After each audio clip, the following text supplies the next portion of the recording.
welcome back to another episode of the Lonely Liberal Podcast. I'm your host, Nick Zankin, and I'm so happy to have you on this lovely Wednesday. If you're a new listener, hey, how's it going? I'm so happy to have you.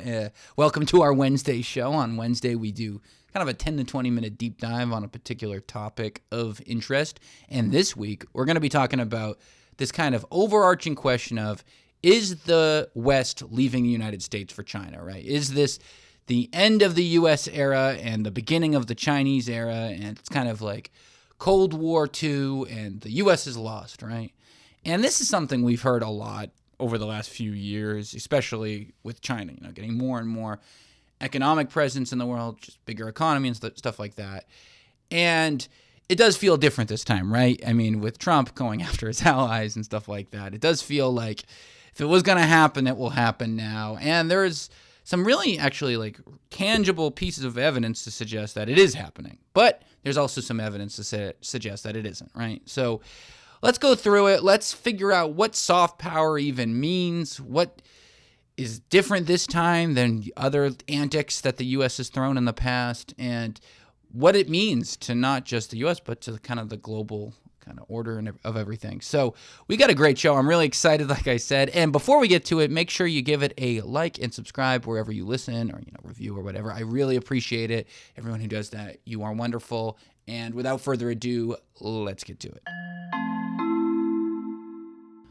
So last week in Davos, Switzerland, there was the World Economic Forum. It happens every year. Usually it's not that interesting to the everyday person, but this year it was more interesting because Trump show was in town and all the goons were there rambling about America first and all this stuff. And of course, we were just bombarded with headlines over and over again. And it ultimately ended up getting kind of overshadowed by all of the ICE drama, rightfully so. But at that Davos summit, there was one thing that really struck me as interesting, and it's something that really made me want to do this episode, right?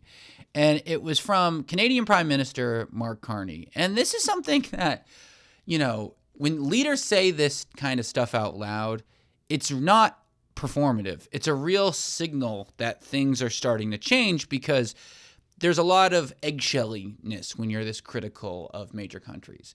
And basically what he said was, we are living through this rupture in the previous world order. A new world order is starting because this rules-based society is fading. And basically, he actually quoted like a Greek philosopher that says, the strong can do what they want and the weak must suffer what they must, which basically says, look, we just have to let it happen as it happens. And what he's saying is basically there's been this vibe since the Cold War ended, right, that if countries get along, basically everything will be all right in the long run, right? You'll be safe. Everyone will kind of figure it out. And this is him basically saying, well, that's not happening right now. And of course, that's completely in response to the Trump administration's use of tariffs and economic threats and military threats, frankly, to its allies. And this is him basically telling the world, Canada is recognizing that there's a new world order, and what we've been doing since the Cold War is done. Okay? And that's pretty dramatic, right? But it does talk a lot about this stuff about soft power. And soft power is kind of a political jargony phrase that basically is a way people value credibility, predictability, and legitimacy, right? It's the thing that makes countries align with you even if they don't love you, right? So they might not like the way you do business in like what you care about or your attitude or stuff like that, but you're highly credible, you're easy to understand, and we know you're legitimate. Yeah, you have influence. We want to work with you because we have to. And this is something that's built on trust, right? And the reason why it's so important is because all of those things that I said, credibility, predictability, legitimacy, are things that can collapse faster than people expect, because it's trust, right? And trust, as you know from your real life, right? Our life can go quick. People start lying. You can, this is how people work. It's just people, right? And Carney, in his speech, said something. He said, the old order is a pleasant fiction. This is no longer true, and all these kind of, dramatic things. So it's one of those things that when you guys read soft power headlines and stuff like this, or is the U.S. losing its soft power? I think a better way to think about it is that it's not a light switch like a lot of the things we talk about on the show. It's a quietly slow-moving thing, right? It's like when a good example is when you stop getting invited to parties from a friend group, right? Usually it's not one giant outburst. Usually, you get invited to some and then not as much. And then all of a sudden you're like, wait a minute, why am I never getting calls? It's kind of like that. That's what this is, right? And one thing that has struck me the most about this, and a question I don't know the answer to, and I'm really curious what everyone listening thinks, is how this is different from before. And even the first Trump term, right? Because the U.S. hasn't made a fool. This isn't the first time the U.S. has made a fool of itself in my lifetime, and not in a long time, right? I mean, my God, with Iraq and Bush and all that drama, and even Trump the first term, my God, it was so embarrassing. But we've basically been able to shake it off with the next president doing a big apology tour. That's basically been the formula, right? Bush makes a scene, causes a giant war, sends allies into battle over nothing, effectively, and Obama comes to play and goes, I'm so sorry, please, we're not going to do this anymore. Okay, we like you, blah, blah, blah. Trump comes in, oh God. Biden comes back, does his apology tour again, kind of recovers everything, and now we have Trump too. And this time, the perception of the United States is tanking so much more significantly than before. Even in the past, which all were giant, F-ups, right? Pew, this research firm, right, does these global surveys across many countries saying, how do you feel about the United States, right? They did one over 24 countries last year in 2025, and all the countries the U.S. view went down. And, well, crazy is all the views of China went up. And in those same countries, right, the question was, do you think the U.S. democracy is holding up? And all of them basically said no. Or maybe. So the reason why this is different is it's not just irritating politicians from other countries. It's the publics of those countries saying, yeah, we don't like the U.S. as much. And we don't think of them as a stable place. And what that does, it's so interesting. It's made China appear more trustworthy. It's almost not because people love China and are like admiring China. It's more that they're just taking advantage of a temper tantrum of a toddler.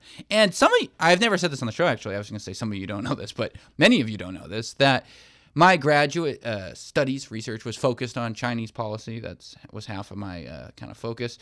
And it's interesting because this is something that the Chinese government has cared a lot about for a long time. They've very much wanted to be more respected on the international scene. They want to be seen as a trustworthy partner. And the biggest reason for that is they can make more trade deals, right? They can have more negotiation power. They can increase their ease of doing business.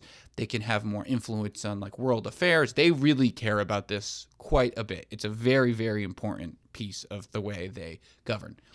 And it's been very, very tough for them to do this over the last 100 years, really, but like especially even post the economic boom because of their style of governance, right? So you have the West being, liberal democracy, Western style democracies, and no matter how much you want to slice it with China, they don't do that, right?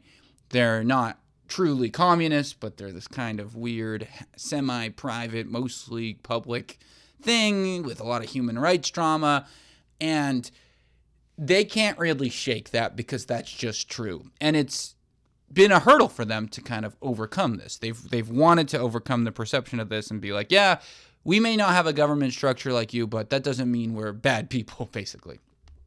And so they've really wanted to change this. And basically, by default, right, They've become the hedge beneficiary of this recent tantrum. And we're seeing this in a lot of the data that's coming out. So there's this thing called the Global Soft Power Index, which came out actually in 2026, so this year, so within the last few weeks. And China now ranks higher than the U.S. on 19 out of 35 brand attributes. So those are things like ease of doing business, friendliness, fun to travel, all these different things. And China's now 2, right? So the U.S. is still 1, so I don't want to be dramatic, but the gap is really, really close. And it's so funny because it's not like China has changed anything. They've just stayed the same, and the U.S. has thrown a fit. And why is it China and not other countries, right? Why isn't it Russia? Why isn't it India? Why isn't it Japan, Germany, UK, France, whatever, right? The money, right? It's the money. China is huge. They have in 2025, their trade surplus hit a record $1.2 trillion. I mean, they are cruising and they've got the money. So this new thing is that China doesn't have to be morally inspiring anymore. They just need to look stable.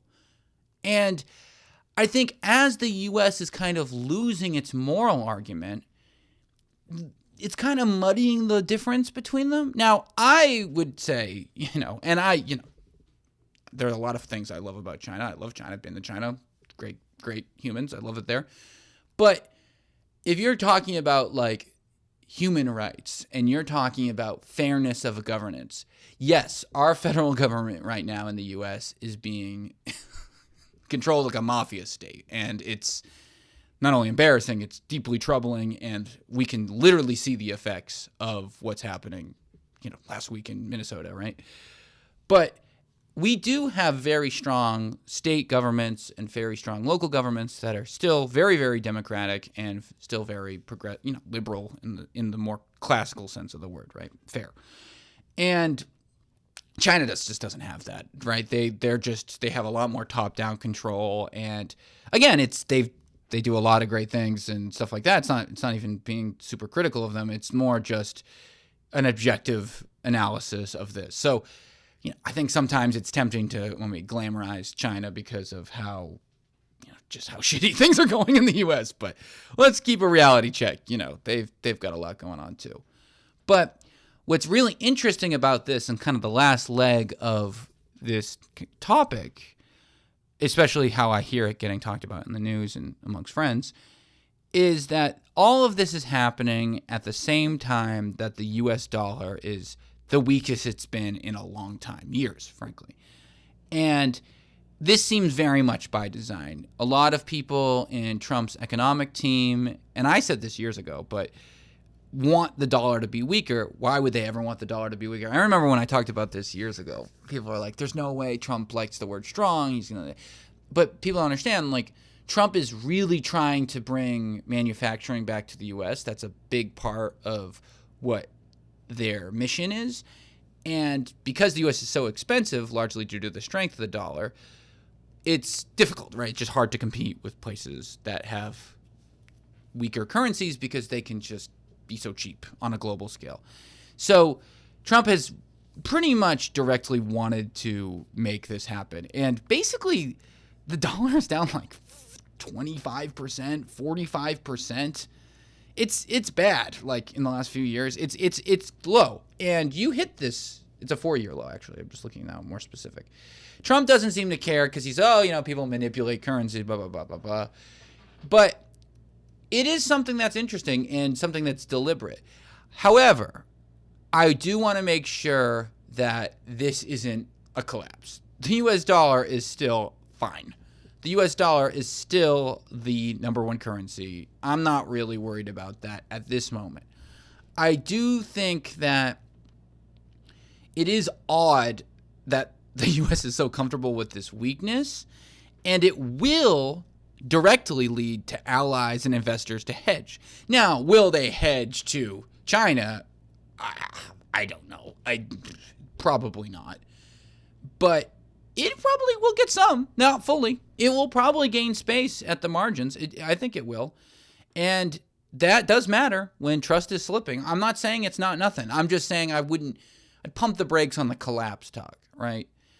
But more important than anything at all, right? And I think this is the key bit.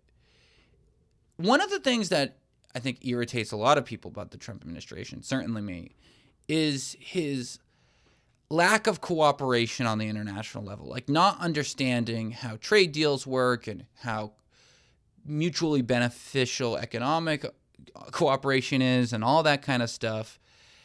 And I do think that's kind of like permanently damaging or like mid to long term damaging, right?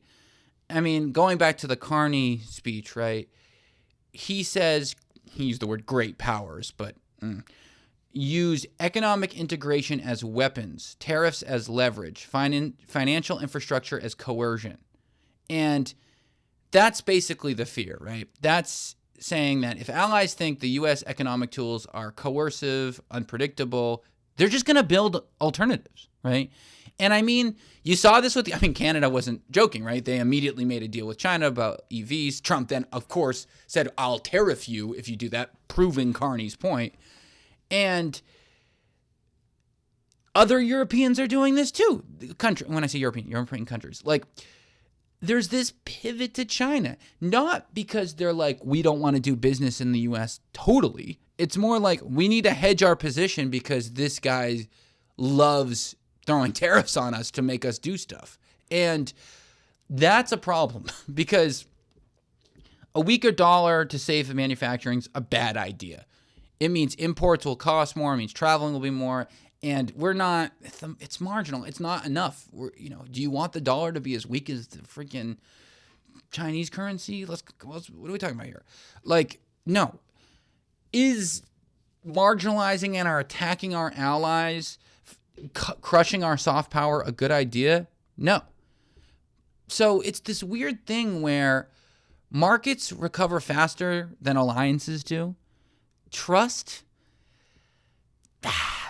becomes conditional, and it can really, really make things tricky. And so I'd say the West isn't switching sides, but it's de-risking from the American volatility faster than people expected. And China isn't gaining soft power because it's this universally admired dreamland, but because it's comparatively predictable and economically unavoidable. What will get things back to normal? Will the apology tour work? Hopefully during the next administration? I don't know. I don't think so. I think it's going to take a long, long time. I think it's going to require a emotionally stable Republican president because this mood swing is very, very bratty. And that's our show, folks. Thank you so much for listening today. If you like the show, please give it a 5-star review wherever you're listening. Like I said earlier, like, subscribe, all that stuff. And let me know what you think, right? Send me an email at thelonelyliberalpodcast@gmail.com. Comment on YouTube. I love to hear those stuff. It's my favorite thing about this show. We'll be back on Sunday like we always are to talk about the news and what's going on. And yeah, keep it together. Oh, also, if you're interested, right, I'm sure you guys have heard on social media, there's this general strike on Friday, the 30th. What does that mean? It doesn't mean that there's like a strike spot. I mean, obviously in Minnesota and some cities there are, but basically it's saying, oh, don't spend money on the 30th. And I know that's hard. I know it's hard to not go to work. Come on, that's difficult. But if you can afford it, I think it's for a good cause. And it does put a little bit pressure on businesses and people to do something good with ICE funding, which is ridiculous. So, yeah, if you can, give it a shot. I understand the ask is kind of ridiculous, but figured I'd make a mention of it. I'll see you later and try to relax. Try to keep it together. I know the world is crazy. That's why I made the show, right? So we can have a little bit of catharsis. But, yep. All right. I'll talk to you later. Bye.